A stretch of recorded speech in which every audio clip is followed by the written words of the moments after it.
Students, welcome back to my channel. Today I am going to solve Ray Martin প্রশ্নবিদ্যা 2024 আমরা আজকে solve করব class 6 এর 5th নম্বর স্কুলটি বর্ধমান টাউন স্কুল। ঠিক আছে, সিনের প্রশ্নটা যেটা দিয়েছে it all began with drip drip, সেখান থেকে ফার্স্ট প্যারা থেকে দিয়েছে। চলো প্রথমে তো পড়ে নিই প্যাসেজটিকে। A tiger was caught in a storm. A tiger was caught in a storm. আচ্ছা, স্টর্ম মানে ঝড়। তো একটা বাঘ ঝড়ের মধ্যে আটকা পড়েছিল। He had wandered near the village looking for something to eat. সে গ্রামের আশেপাশে কি করছিল? ঘুরঘুর করছিল। কিসের খোঁজে? খাবার দাবারের খোঁজে বা খাবারের খোঁজে। On the outskirts of that village lived an ill-tempered old woman. গ্রামের প্রান্তে শেষ প্রান্তে বসবাস করত একটা খিটখিটে বুড়ি। The tiger huddled in shelter close to the wall of the woman's hut. আর বৃষ্টি বাড়তে থাকায় বুড়ির কুঁড়ে ঘরের দেয়াল ঘেঁষে গুটিসুটি মেরে বাঘটা কি নিয়েছিল? আশ্রয় গ্রহণ করেছিল। The old woman was feeling very ill-tempered that night. বুড়ির সে রাতে মেজাজ খুব খারাপ ছিল। The rain water was leaking through the roof. বৃষ্টির জল ঘরের ছাদ থেকে, রূপ মানে ছাদ বা চালা বলতে পারি, বা ফুটো দিয়ে, ঘরের চালার ফুটো দিয়ে বা ঘরের ছাদের ফুটো দিয়ে কি করছিল? ঝরছিল বা পড়ছিল। এই ছিল প্যাসেজ, যেখানে তোমাদের 3টা প্রশ্ন দিয়েছে। আমি নোটস করে দিয়েছি, তোমরা দেখে নাও। Who was caught in a storm at night? কে ঝড়ের কবলে পড়েছিল? তো এই টাইগার শুধু বসিয়ে দেবো প্রথমে, আর বাকিটা লিখে দেবো। এই tiger was caught in a storm at night. আছে Why was the old woman? কেন বুড়িটি feeling very ill tempered that night? সেই রাতে বুড়ির মেজাজ কেন বিগড়ে গিয়েছিল? তাহলে কী হবে? The old woman was feeling very ill tempered that night because the rain water was leaking through the roof of her hut. কারণ বৃষ্টির জল কি করছিল? তার কুড়িঘর থেকে পড়ছিল। Why was the tiger wandering near village? কেন গ্রামের পাশে এসে ঘোরাঘুরি করছিল বাঘটি? The tiger was wandering near village because it was looking for food. কারণ ইহা কি করছিল? খাবারের সন্ধান করছিল। এরপর রয়েছে unseen. The sun is the ball of fire. সূর্য কি হয়? তা আমরা বলতে পারি আগুনের একটা বল। It is far away from the earth. পৃথিবী থেকে এটা অনেক দূরে আছে অবস্থিত। So it looks very small. তাই একে খুব ছোট দেখায়। It is very hot.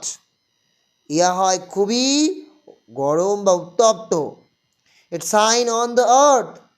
এই পৃথিবীর উপর কি করে? জলজল করে, চকচক করে, যাকে বলা হয় shine. It gives us light. ইহা আমাদের কি দেয়? আলো দেয়। কি দেয়? আলো। ইন দ্য ইভিনিং, সন্ধ্যায়, we see the sun in the west, আমরা সূর্যকে দেখতে পাই পশ্চিমে। In the morning we see it in the east, সকালে আমরা তাদের দেখতে পাই পূর্বে। We see the sunny morning across the sky, আমরা কি দেখি? সানি মর্নিং, ঝকঝকে সকাল আকাশে। But the sun does not move as we see it, যেমনটা আমরা দেখি তেমনটা কিন্তু সূর্য কিন্তু নড়াচড়া করে না। ইট ইজ দ্য আর্থ, এটা হলো পৃথিবী, that moves around the sun, এটা হয় একমাত্র পৃথিবী যা চারধারে ঘোরে।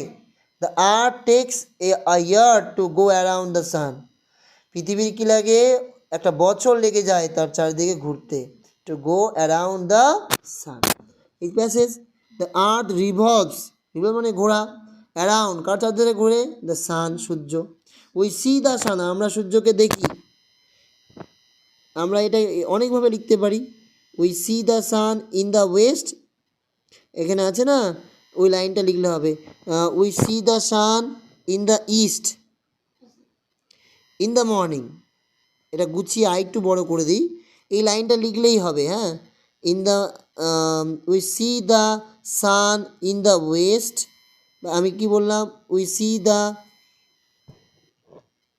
C the sun in the east, কখন, পূর্বে দেখি, কখন দেখি, ইন দ্য মর্নিং, এখানে একটু যুক্ত করে দাও, ইন দ্য মর্নিং, সকালবেলা দেখি। একই রকমভাবে লেখা যাবে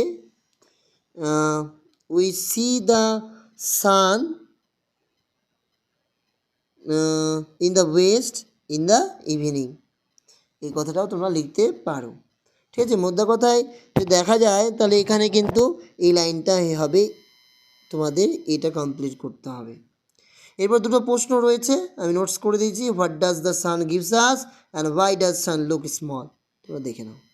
what does the sun gives us, দেখো লেখা আছে the sun gives us light, সূর্য আমাদের কি দেয়, আলো দেয়। Why does the sun look small, কেন সূর্যকে ছোট দেখায়? The sun look small because it is far away from the earth, কারণ পৃথিবী থেকে এটা অনেক দূরে আছে তাই। আমারই রয়েছে আই গেভ দ্য বিগার, আমি ওই ভিখারিটিকে দিয়েছিলাম ড্যাশ 1 রুপি নোট। এখানে আমাদের আর্টিকেল ব্যবহার করতে বলেছে, তাহলে আমরা কি ব্যবহার করব? এখানে ও এর উচ্চারণ তো ওয়া হচ্ছে, তাহলে স্বাভাবিকভাবে কি হবে না, অ্যান তো হবে না, তার উল্টো, তাহলে কি হবে, এ। তাহলে I gave the beggar a 1 rupee note. Clear, বোঝা গেল? I dash working, I dash working, ING আছে, তাহলে আইএনজি থাকলে কি হয়, আমরা জানি বি ভার্ব কি কি, হ্যাম ইজ আর ওয়াজ ওয়্যার, তাহলে এখানে আয়ের পরে অ্যাম, আই অ্যাম ওয়ার্কিং, এটা লিখলেই হবে, বা আই ওয়াজ ওয়ার্কিং দিলেও তাও ঠিক। মেক এ মিনিংফুল সেন্টেন্স, একটা মিনিংফুল একটা সেন্টেন্স তৈরি করতে হবে উইথ দ্য ওয়ার্ড, কি দিয়ে, বিউটিফুল দিয়ে। বিউটিফুল মানে কি, সুন্দর, তা দিয়ে একটা বাক্য রচনা তৈরি করতে হবে। তো she is a beautiful girl, সে হয় একটা সুন্দর বালিকা বা মেয়ে। হয়েছে এ বোট জার্নি দিয়ে আমাদের এটা কি করতে হবে, প্যারাগ্রাফ, যেটা এখানে খুব ইম্পর্টেন্ট। দেখো এ বোট জার্নি, তাহলে একটা বোট জার্নি মানে কি, একটা নৌকার যাত্রা। ওয়ান্স, একদা, we set out for Hooghly by boat, আমরা হুগলিতে বেরিয়ে পড়েছিলাম কিসের দ্বারা, নৌকা দ্বারা। The journey was calm and quiet, এই যাত্রাটা কি ছিল, শান্ত ছিল, নীরব ছিল। দ্য বোট স্টার্টেড, বোটটা চালু হয়েছিল, and we saw the side of the both sides of the river, আমরা নদীর দুধারে সাইডগুলো দেখতে পেয়েছিলাম। A big banyan tree thick with leaves hung low over the water, আমরা দেখতে পাচ্ছিলাম কি, একটা বড় বানিয়ান ট্রি দেখছিলাম, যার কিনা পাতাগুলো নিচে ঝুলে পড়ছিল, হ্যাঁ, জলে। এবং a little beyond there was a rho of temples almost in ruins, তাহলে ধ্বংসাবস্থায় একটা আমরা মন্দিরও দেখেছিলাম। We saw some boat sailing in the river, আমরা কিছু বোটকেও দেখেছিলাম যারা কি করছিল, ভাসছিল কোথায়, নদীতে। Our heart lived in joy, আনন্দে আমাদের কি করছিল, আমাদের হৃদয় লাফাচ্ছিল। ওয়েন উই শ, আমরা যখন দেখলাম, দ্য সেটিং সান, সূর্যকে ডুবতে, on the ripple of the river, কোথায়, নদীতে।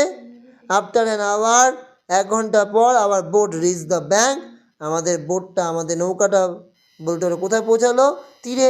উই ল্যান্ডেড অ্যাট হুগলি, আমরা কোথায় নামলাম, হুগলিতে। এই ছিল তোমাদের